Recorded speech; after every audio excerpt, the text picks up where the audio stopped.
مصطفیٰ ملک ہیں جی گکھڑ منڈی سے، وہ کہتے ہیں جی آپ کے تجزیے سننے کے بعد دل خوش ہو جاتا ہے، تھینک یو جی، کل سے آپ کی ویڈیو کا انتظار ہے، مجھے اس وقت پاکستان کے حالات کی سمجھ نہیں آ رہی، عمران خان لانگ مارچ کر رہے ہیں، اتحادی ناراض ہو رہے ہیں، شہباز شریف چین چلے گئے، اب اس دورے کو کامیاب قرار دے رہے ہیں، آپ کی نظر میں یہ دورہ کیسا تھا؟ شہباز شریف اگر مراد علی شاہ کو اپنے ساتھ چین لے جا سکتے ہیں تو پاکستان کے سب سے بڑے صوبے کے وزیر اعلیٰ پرویز الہی کو کیوں نہیں؟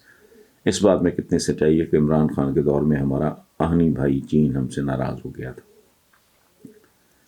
ہم آپ نے بہت سے سوال، پہلی بات تو یہ ہے کہ حالات کی آپ کو سمجھ نہیں آ رہی تو مصطفیٰ ملک صاحب مجھے بھی نہیں آ رہی، پاکستان کے حالات، ایک مصرع سن لیں، میرا نہیں ہے، حالات حاضرہ کو بڑی دیر ہو گئی، یعنی جنہیں ہم حالات حاضرہ کہتے ہیں یہ تو ہم فیس کر رہے ہیں 75 سال سے، ہمارے تو حالات حاضرہ نہیں چینج ہوئے۔ اچھا،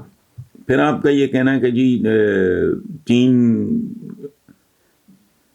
کہ ہمارا آہنی بھائی چین ہم سے نہیں، قوموں کے درمیان جس تعلق ہو تو اس طرح نہیں ہوتا، جتنی مذمت چین نے کی ہے عمران پہ حملے کی، واٹ ڈز دیٹ مین؟ یہ نہیں، ڈپلومیسی اور چیز ہے، وہ اونچ نیچ اگر چلتی بھی ہوگی تو وہ اتنا سنجیدہ معاملہ نہیں ہوتا۔ اور یہ جو آپ نے کہا ہے کہ اگر مراد علی شاہ کو اپنے ساتھ لے جا سکتے ہیں تو وزیر اعلیٰ چودھری بھائی مراد علی شاہ ان کا بھائی بال ہے،